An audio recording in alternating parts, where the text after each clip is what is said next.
بسم الله الرحمن الرحيم، والصلاة والسلام على أشرف الخلق أجمعين، سيدنا محمد نبي الأمة ومن اتبع هداه ليوم الدين. نداء للكابتن بيبو. البيان اللي خارج من مجلس إدارة النادي الأهلي اللي بيطالب بيه بتطبيق العدالة تتكلم عن مصلحة جميع الأندية. للأسف الشديد الأندية مش عايزة تطبيق العدالة يا كابتن بيبو. الأندية كلها بالكامل، سواء محلية أو إفريقية أو عربية، لا تطلب تطبيق العدالة. مع الأهلي بالذات، بيلعب الأهلي مش عايز عدالة. أنا عايز عدالة، وعدالة الأهلي هيغلب. يبقى ازاي يطلب العدالة؟ انت بتطالبه انهم يوافقوا مطابق العدالة، لأن الفرق دي كلها ضيوف شرف في أي بطولة الأهلي بيلعب فيها. الأهلي بيلعب هو نمبر وان، المرشح الأول.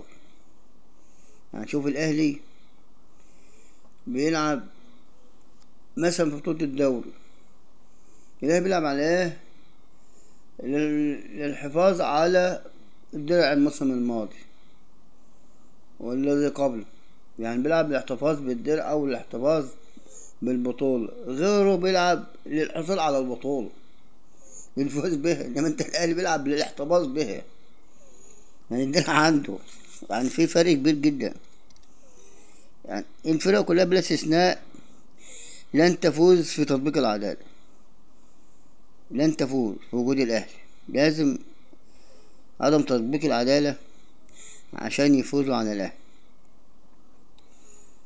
المتضرر الوحيد في جميع الالعاب هو الاهلي، لان لا يوجد تطبيق للعدالة. عشان كده هو المتضرر الوحيد واللي بيطالب بالعدالة، وغيره ما بيطالبش بالعدالة. يعني غيره يقول لك احنا عايزين ايه، بيشككوا في حكام مصريين ويقول لك احنا عايزين حكام اجانب. لو جه حكام اجانب يقول لك لا احنا عايزين حكام مصريين. لولا الاخطاء المتعمدة ضد الاهلي ما فاز اي نادي باي بطولة في وجود الاهلي. واتكلمنا بكده عن خسائر الاهلي في افريقيا. اكتر من 6 بطولات الاهلي خسرها بسبب المجاملات وعدم تطبيق العدالة من التحكيم. الأهلي خسر بطولات وعلى عينك يا تاجر، بس الأهلي ما بيبكيش، لأن الأهلي بيعوض، والأهلي بينافس نفسه.